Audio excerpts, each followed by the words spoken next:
Mayday is brought to you by JordanDene.com. That is Jordan, DENE.com. She runs an apparel and accessories company. This is functional fandom items. You can wear this stuff every day. They're totally fashionable and functional, and I think you will really like what you see. So definitely go check them out. JordanDene.com. Once again, it's JORDAN, like Jordan, DENE.com. Our organization podcast partner this month is NARAL Missouri. They are Missouri's largest grassroots pro-choice organization working to protect a woman's right to a full range of reproductive health care for over 40 years. For more information about them, you can go to prochoicemissouri.org. That's prochoicemissouri.org to get more information about NARAL Missouri. Lastly, our wild card, and this one I am very excited to introduce you all to. It is called Geek Girl Brunch. You can find out all about them if you visit their website, geekgirlbrunch.com. This was something that is really cool, very grassroots, started up in New York City by 3 women who were looking to start a women's-only brunch group to just talk about geeky stuff and do geeky stuff with fandoms and all kinds of things. So visit geekgirlbrunch.com, find your local chapter, or start a local chapter. That is geekgirlbrunch.com. Check them out. Everybody, welcome back. This is part 2 of our 2-part interview with Dierdre Flynn, professor at the University College in Dublin, and she will be continuing to talk about her dystopian fiction class and the conference that she had upcoming, where they were talking all about the Handmaid's Tale. So please enjoy, and once again, Dierdre Flynn, University College, Dublin. So, getting back to the Handmaid's Tale portion of this, we also talked about, when we were on our little Twitter conversation, about how there is a conference, correct, in yes, Ireland? Yes. And correct me if I'm wrong here, this is specifically about Handmaid's Tale, or just specifically Margaret Atwood? No, the Handmaid's Tale, and it's actually in Worcester in the UK, in the University of Worcester. So it's fabulous that they're having one, but it's particularly on the Handmaid's Tale, the TV show. And it's called Gender, Genre and Adaptation. They have organized this fabulous 2-day conference, and like they are covering everything from feminism meeting neoliberalism to soundscapes, adaptation, race, alternative approaches, politics, everything. It just looks like a really fantastic 2 days of papers. And you're going to be presenting at this, correct? Yes, yeah, I'm giving a paper on silence and the Handmaid's Tale. So let's talk about that. Let's get into the role of silence in the Handmaid's Tale. I suppose the reason I was interested in it, I was watching the TV show when the information about the conference came out, and I was thinking about it in 2 different ways. The show itself is quite silent at times, and the sound is low in it. You know, you really have to concentrate watching it, and get used to that sense of how they use sound in it. And I suppose from a technique or an aesthetic point of view, that idea, it can often be used to kind of shock or to kind of draw your attention to something.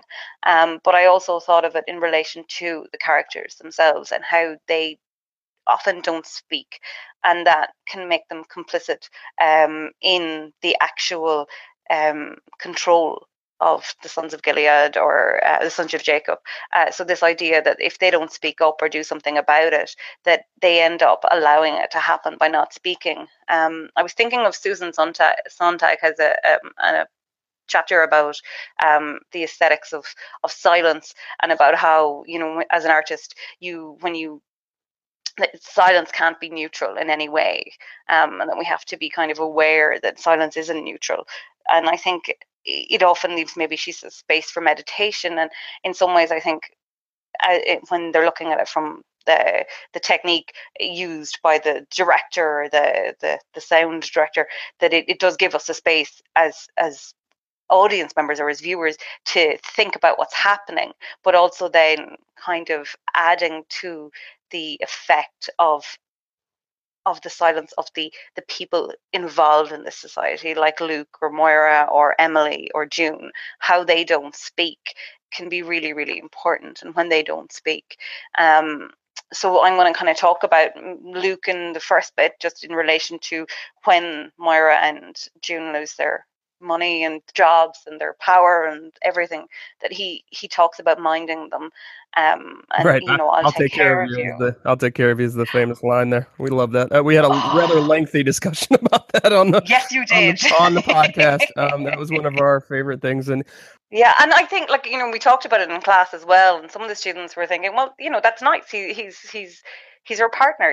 He'll mind her, he'll take care of her, but at the same time, by doing that, he's complicit in the fact that the government or the people in power are taking away his wife's power. The point isn't that he'll take care of her. That should be part and parcel of what he's going to do, but he should be angry that her rights are taken away. And by being silent, he's not there in the TV show. He's not there when they go out and protest. He's not there with her and Myra, which I think says a lot. That this is a gender issue, and it's not specific to him. So, like, the title of my paper is that poem, Martin Neil Muller, I can't say his name, but first they came for, and then I did not speak up. And he doesn't speak up and doesn't realize throughout the whole TV show of how bad things are for women. He doesn't want to leave immediately. He's waiting. He has a faith in the government that things will be right and be okay, instead of thinking, they have stripped my wife of her rights, of her money, of everything, of her freedoms, and I'm not doing anything about it. And by not speaking, he allows it to happen further. He doesn't go out and protest. He doesn't get them across the border in time. By all of this, it leads to a chain of him thinking that the authority is correct rather than thinking the authority is wrong by taking away women's rights. I think that's really an interesting position that he's in. I know they try and make him sympathetic. Like, when he's there, when Myra comes out, I was like, oh my God, I love that you're there for her. She needs you. But at the same time, you felt like, oh, why weren't you there for anyone else at any point in time? Is it right, taking you 3 years? exactly. That is a great moment though in that final second to last or last episode where he is there and he Second, had put her on his list of people in case she came across. That's one of the more touching things, and it does redeem him a little bit. But yeah, if you think about it and extrapolate it all the way out, man, we could have been in Canada a long time ago if you would have just got us out of here. You could all be sitting in Little America having coffees right now if you had got across the border. As far as the show is concerned, I know one of the most well-known and talked about moments of silence is Alexis Bledel as Ovglin / Emily in the third episode, where by and large, unless I'm mistaken, unless you count the part where she's screaming, does most of her acting completely with her mouth covered and is almost exclusively done in silence and with her eyes. And can you talk to us about how you felt about that and her moments there? I feel that's kind of a moment where I think it really works with this idea of Susan Sontag thinking about silence and the aesthetics of silence, and as a choice, an artistic choice by the director to do that, I think is really important, because it's doubly hitting us there, because she cannot speak, so her voice has been totally taken away from her, and she's unable to do anything but scream. So she can't talk. Her mouth has been held behind that mask, and I think that's a really important choice, because we're seeing that physically she cannot talk, but we're also visually watching her unable to speak. So we have to watch much more carefully. So all of the sound, all of the audio is gone really from that point. There's no words to listen to. We have to concentrate on her face and on her emotions that you just see in her face, and which is mainly her eyes. And I think that's really, really important, that idea of making us very, very aware that the voice has been stripped from women, that women do not have a voice, cannot talk, do not have any power in any way, and therefore we cannot listen to her. We cannot.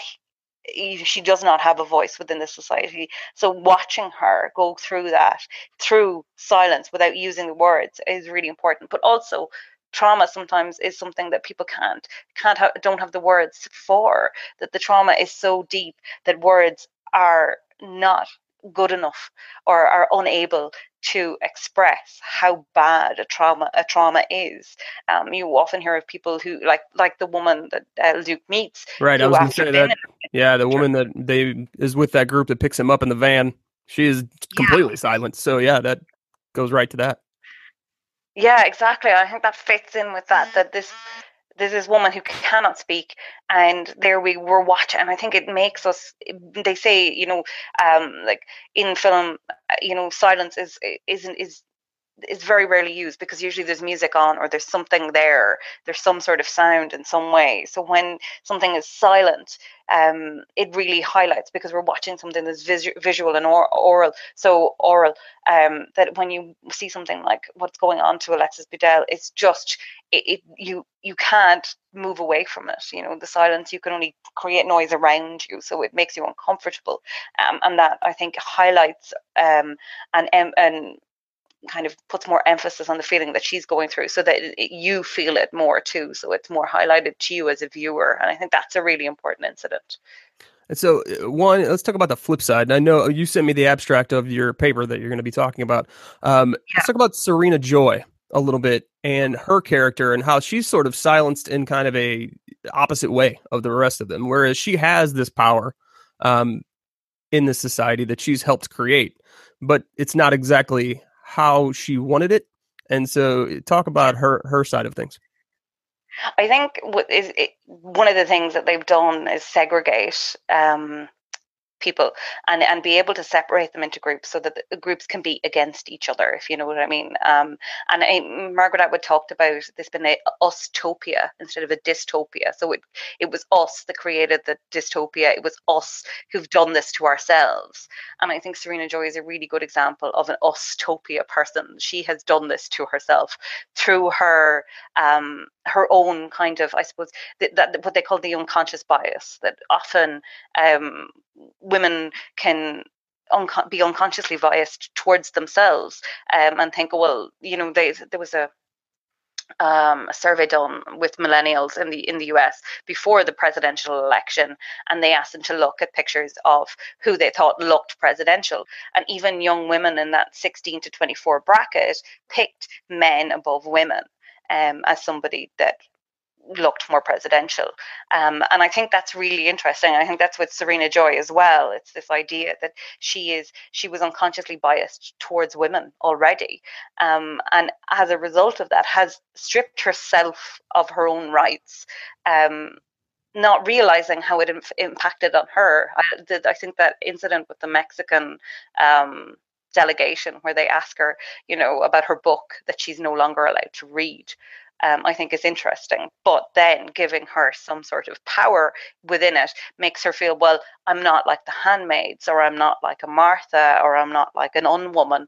I'm above all of those. So you kind of create some sort of sense of authority, and some sort of sense of kind of a class system or an authoritarian system, where she feels she has some power within it, but she's partly to blame for what has happened to her, which I think makes it much more difficult for her. It has to be harder for her to realize to blame for her own policing, I suppose, or her own stripping of rights. Absolutely. I couldn't agree more. I think you really see that in that character, and it's an interesting kind of transformation. And because you do see those moments when she tries to interject and is more or less shut down. And they close the door on her and stuff. Exactly. Yeah. Exactly. And I think the one line where they're at the dinner table or the breakfast table, and he said, "We've got good men working on this," and just basically shuts her up. Is just. Yeah, her character was fantastic. So were your students kind of excited now that they've actually, seen the show and watched the show? Has there been a positive reaction to the show? Yeah, they absolutely love it. The ones that are really into it really love it. So they've been watching it, and we were talking, and they're like, "Oh, I still have an episode to watch." And they particularly were really fond of Emily, the character of Emily. I think everyone really identified with her. So they were delighted to hear that she would be back in season 2. And they were like, it was great to see it win as well. Then I think it kind of added some sort of sense of kind of strength to its importance, to see like Alexis Bledel win the week before, and then Elizabeth Moss, and all of those things I think were really important. That it justified how everyone felt about it. That this was an important piece of TV and a difficult piece of TV. Oh, absolutely. It's not the most entertaining show that you're going to sit down and just binge. You can't really binge on the Yeah. show. Yeah. So So that's my other question. My other question was, the students that are watching this, have there been any that are like, nope, can't do it? I know the reaction across the board has been kind of mixed. I mean, there's a lot of people that are like binged it all the way through.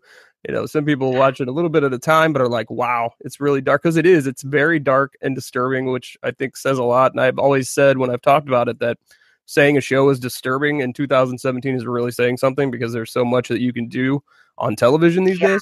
But it is profoundly disturbing. And so what has been the reaction? Has there been any negative reaction? People are like, ooh, just too close to home or too much for me that I just can't handle it? I'm wondering now. I'm trying to think, because I know the ones that love it keep on telling me about it, so that's something really positive. But I think it is a difficult one to watch. Like my boyfriend was watching and he stopped watching it, and he just came back to me and said, "Will I start watching it again?" And I was like, "Yes, start watching it again." But I think it's a hard show to watch. I think, first of all, if you haven't read the book. I think the book gives you some sort of crutch watching, because you know bits and pieces of it. Sure. But I think the show itself can bring out that element of hope, which I think is really important in any dystopian novel, is to have some sort of sense of hope. And there is that sense that, in some way there's little forms of resistance in it every week that you can see. Or with Emily, and you see these sense of the sense of resistance in it, and like even the bit where Emily steals the van and just drives around and around, possibly because she can't get out of the circle because there's guards everywhere, but that sense, they really liked that she did that, because it was even just that one token of, I'm going to just drive around and be free for this few minutes, even though I'm probably going to get killed afterwards, even though we all know she doesn't know.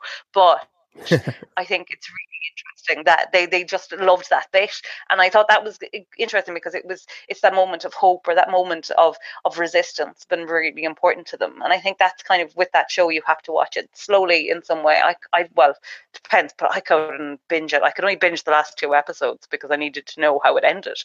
But Right. I felt that is that you need to kind of take it in bits and pieces. But I think it's good. I think it says a lot for TV, that it's good show to watch, that's based on tough material, but important political issues are coming up in it, in relation to gender and politics and religion, and I think, and in some way race, that it needs to be something that we put on, that we watch. The television just can't be bland entertainment, which has its place, but this has its place too, I think, as a piece of TV, to get us to think and to talk and maybe act in some way. Absolutely. That's the best kind of TV, in my opinion, especially now.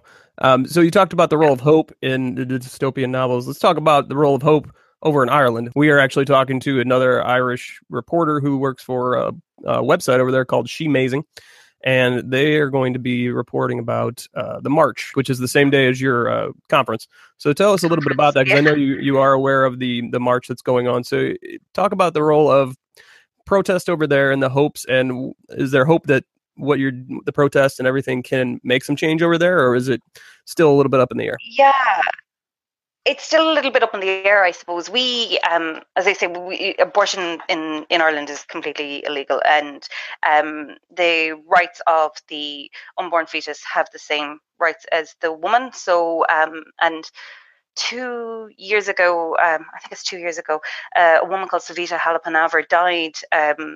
At 17 weeks pregnant, she showed up at the hospital and went into and they were unable to provide her with an abortion, which would have saved her life, because they felt that it was a Catholic country and it wasn't allowed, and her fetus still had a heartbeat, so therefore they couldn't put it in jeopardy.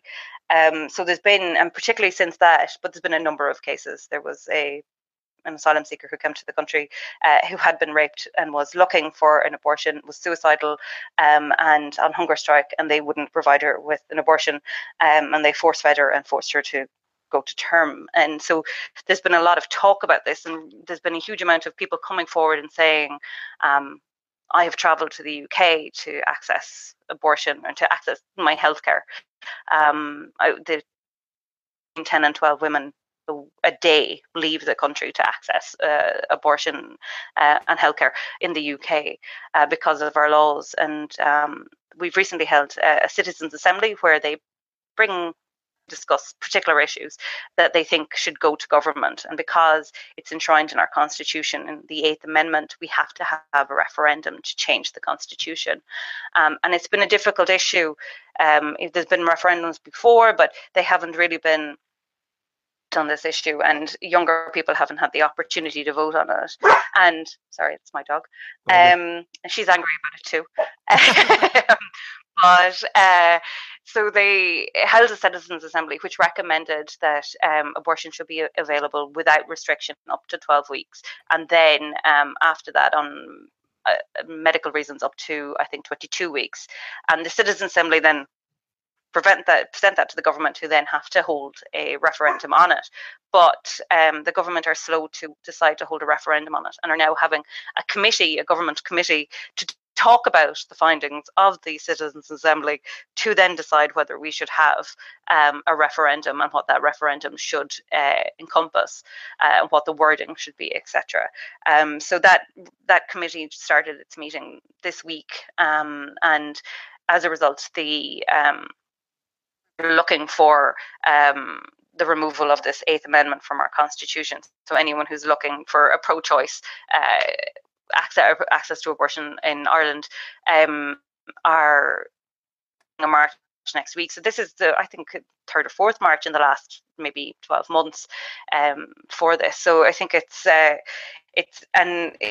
thought it was really interesting that for the first meeting of this assembly, or of the government committee, that 25 women showed up to the front gates of the Dáil, the Parliament, to protest in Handmaid's Tale gear, because I think it's something that it's very visually striking, and it says a lot about women's rights being taken away, and particularly in relation to fertility, and in relation to motherhood, and anything gender issues, I suppose. But I think it's been interesting that it's coincided. The two issues have coincided: the show, and then this issue that women are fighting for over here, women and men are fighting for over here. So it's fascinating, I think. It's very fascinating, and hopefully the work that you are doing over there, bringing some of these issues to light via your courses and the things that are already going on there, kind of the grassroots, pro-life, pro-women's health movement over there, could really make some headway, because and the change is slow. And that's the hard part about any kind of... it is. Yeah, it's very slow. Yeah, and it can be difficult then when we hear of cases happening, and that today there are 10 to 12 women traveling, and tomorrow there are 10 to 12 women traveling, and then when they come back, have no access to healthcare or follow-up services, and that's very difficult too. And dealing with difficult situations. Very sad that we don't have that option here, and that they're not moving on it. But we're hoping that they say next year that the referendum will be held on it. So hopefully it will be a positive outcome for women. Well, we can hope. And I find it hopeful that right now, especially media and TV and art, seem to be about as inclusive and open for ideas and progressive as they've been in a long time, especially with the amount of outlets that people have to create things and get things out there. I think a lot of these issues are being brought forth, and I think at a really good time, because the reality of the world and the people running it right now is kind of trending in the opposite direction. So I'm hoping that what you're doing, and what the TV show Handmaid's Tale and all the other shows, like we saw at the Emmys, it was a big night for women and people of color and the LGBTQ community. And so I'm hoping all that will kind of take hold, because sometimes that's what it takes for the general mainstream populace to kind of realize that things need to change and that there are issues. And so my hope is that natural, I suppose. Progress has to be fought for. It's not something that happens naturally. It doesn't. We don't progress normally, so we have to fight for progression. So it's kind of a warning to us to make sure that we do. And so I applaud what you're doing, and I'm glad your course, it kind of coincided with this trend up in the Handmaid's Tale and the dystopian, phenomenon in general. And hopefully you'll be able to keep, I know the thing with professors is always, can I keep teaching this course? And so hopefully you'll be able to keep going with this and keep that going. And we will definitely follow up with you again, if that is okay with you. Brilliant. That's great. Yeah, please do. I'd love to talk to you. I'd love to talk to you after you go to this conference, just to see what other things were presented there. I'm really intrigued by that whole situation. So We'll do that, and we'll follow up with you Definitely. after I'll that. let you know. Great. Thank you so much, Justin. Great to talk to you. You're very welcome. That was Dierdre Flynn. She's a professor at the University College Dublin, and this is Mayday, the Handmaid's Tale podcast. Thank you. Thanks for joining us, everyone. Please head over to allconsumingcontent.com for more great podcasts you can check out. Back to the Money Bin, a DuckTales podcast, Player vs. Player podcast, and Blues Hockey podcast. You can also check out our radio station at Handmaid's Resistance Radio. That is on Slacker Radio or for free on the Slacker app.